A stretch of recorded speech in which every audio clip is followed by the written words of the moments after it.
As scientists have calculated, there are approximately 40 billion planets in our Milky Way galaxy that could potentially support life. Similarly, there are countless galaxies like our Milky Way in the universe. Considering these factors, it becomes challenging to believe that Earth is the only planet with intelligent beings in the universe. We cannot be the first and most advanced civilization in the universe. This is why scientists are currently focused on the search for extraterrestrial life. They are not just trying to answer the question of how to find them, but also striving to understand the potential existence of other civilizations. Some of these civilizations could be millions or even billions of years old, making their scientific and technological advancements beyond our imagination. Astronomer Nikolai Kardashev has taken this idea further. He not only suggests the presence of billions of years of ancient alien civilizations in the universe, but also classifies them based on their technological advancements. Kardashev argues that all civilizations, regardless of their form, need energy to survive and thrive. Life itself depends on energy, and scientific progress requires even greater amounts of energy. Kardashev studied the energy consumption of civilizations on Earth and somehow compared it to their technological development.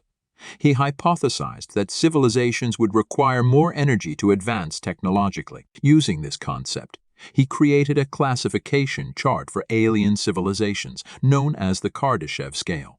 The Kardashev scale defines 4 categories of alien civilizations: Type 0, 1, 2, and 3. Subsequent research even extended this classification up to level 7. Now let's explore the characteristics of civilizations belonging to these 7 categories. Level 0. Civilizations at this level meet their energy needs from the natural resources found on their planet. Civilizations in this level, advanced to a significant level, use more things than trees for their energy needs. Examples are petroleum and natural gas. The characteristic of a civilization existing in this level is either the absence of a method of generating energy artificially, or the production of energy by chemically burning fuel. Just in case, a civilization of this level can be said to be at an infant level when viewed with civilizations of other levels. With the Kardashev scale, the level of civilization is determined by the amount of energy generated per second. In a level 1 civilization, at least 10 watts per second are multiplied to produce at least 16 power. According to the calculations of the astronomer Carl Sagan, in the year 2018, our world civilization was at a level of 0.72 on the Kardashev scale, which is determined by the category of energy we consume. To progress from this index level of 0.1, we must increase the energy generated and consumed in this manner by a factor of 10. It has been estimated that it will take another 100 to 200 years to reach level 1. Level 1. Civilization at this level is known as a global civilization. This type of civilization does not rely on the natural resources of the planet it is on. Instead, its primary source of energy is nuclear energy. Currently, we are at a level of 0.72 on the Kardashev scale, even though we produce nuclear energy. The method we use to convert energy into electricity is nuclear fission. Nuclear fission is not a suitable conversion method due to its low efficiency and the harmful radiation it produces as a byproduct, which can lead to dangerous accidents. A level 1 civilization employs nuclear fusion for this purpose. If we take our sun as an example, it continually operates based on this method. If we can master this nuclear fusion system, we could obtain vast quantities of clean, safe energy. In level 1 civilizations, the majority of transportation vehicles are powered by nuclear energy. Furthermore, with the advancement of science, it becomes possible to regenerate any organ, leading to a significant increase in life expectancy. Additionally, besides land, we would have the capability to inhabit oceans and clouds. It is estimated that it would take approximately 3,000 years for a primitive civilization at this level to advance to a more advanced level 1 civilization. Level 2. A civilization at this level is known as a stellar civilization. Their primary source of energy is the nearby stars. When a civilization reaches the end of the first level, the energy produced artificially by nuclear fusion becomes insufficient for their needs, particularly in the fields of science and technology. The most straightforward way to acquire more power is by harnessing one of the nearest stars. The theoretical physicist Freeman Dyson, a contemporary of Albert Einstein, introduced the concept of an artificial structure called the Dyson sphere for this purpose. He also proposed that as civilizations advance, they would tap into the energy resources of nearby planets, with the Dyson sphere serving as a potential method. This structure resembles a template built around the star, capable of absorbing a significant portion of the star's energy emissions. However, it's important to note that this concept may not be very practical. More practical structures, such as the Dyson ring and Dyson swarm, have been suggested. Once a civilization reaches level 2, energy-related issues are no longer a concern. This advancement paves the way for the eradication of poverty. Settlements can be easily established on any planet within the solar system and in the field of medicine.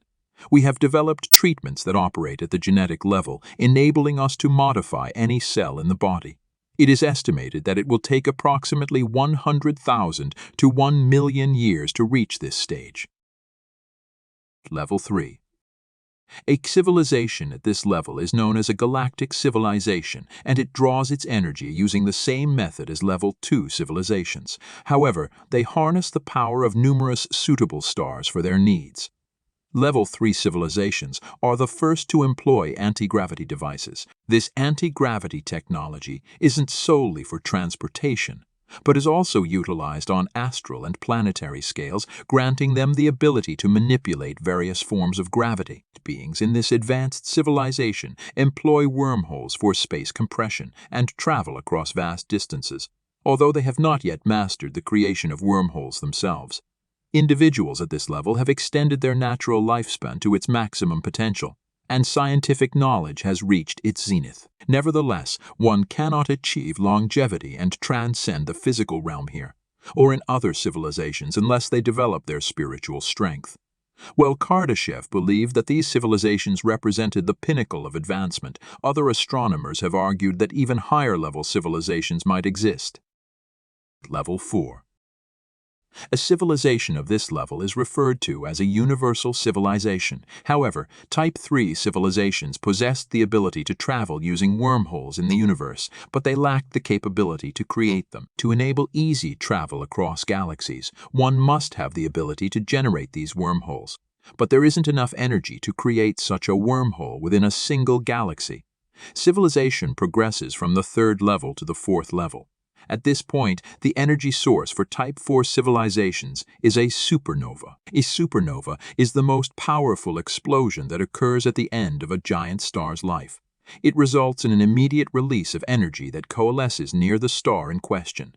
This energy source is highly valuable as it equals the energy stored and released by the star throughout its lifetime. A supernova explosion occurs approximately at least once every 40 years in a galaxy. By this stage, these organisms have learned to transcend their physical bodies and attain immortality in their mental form.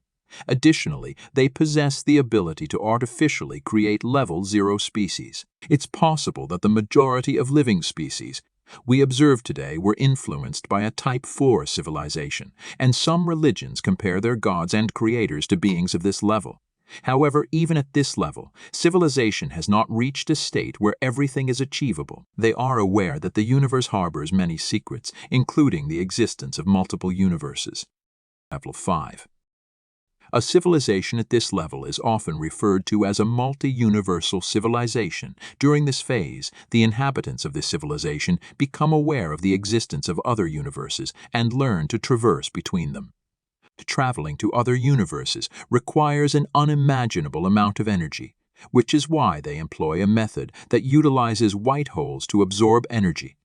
A white hole is a celestial object that emits energy and mass, in stark contrast to a black hole. Although naturally occurring white holes have not been discovered yet, it is anticipated that as our civilization advances to level 5, we will eventually locate them and harness their energy. According to current calculations, a white hole can generate energy equivalent to 14 million times that of our entire galaxy. Level 5 entities extract energy from a white hole in one universe to pave the way into another universe. Initially, they may believe they have reached the pinnacle of civilization, but they soon come to realize a fundamental truth. Their achievement is limited to the confines of a 3D world. Beyond their realm, there exist beings in even higher dimensions. Level 6. Civilizations at this level are referred to as multidimensional civilizations. When living beings come to comprehend the existence of life beyond the third dimension, they transition into a multidimensional civilization. As we enter this fourth dimension, our three-dimensional bodies may undergo complete transformation, but this poses no issue for level 6 beings. At this stage, they no longer exist in a physical form. Only their consciousness remains. Their primary challenge is to acquire the strength needed to ascend to higher dimensions. They can gather energy from white holes and multiple universes, utilizing this collected energy to ascend to higher states of being. Ascending by one dimension in this manner involves transcending hundreds of dimensions. For instance, beings in such a civilization can move freely through time, defying the conventional laws of cause and effect. Simultaneously, they attain omnipotence. During this phase, they come to realize something profound. If we were the creators of civilizations at level 0, then who or what created us? Level 7. The final level of civilization is known as the creator civilization. Unfortunately, it cannot progress beyond level 6, which signifies multidimensionality.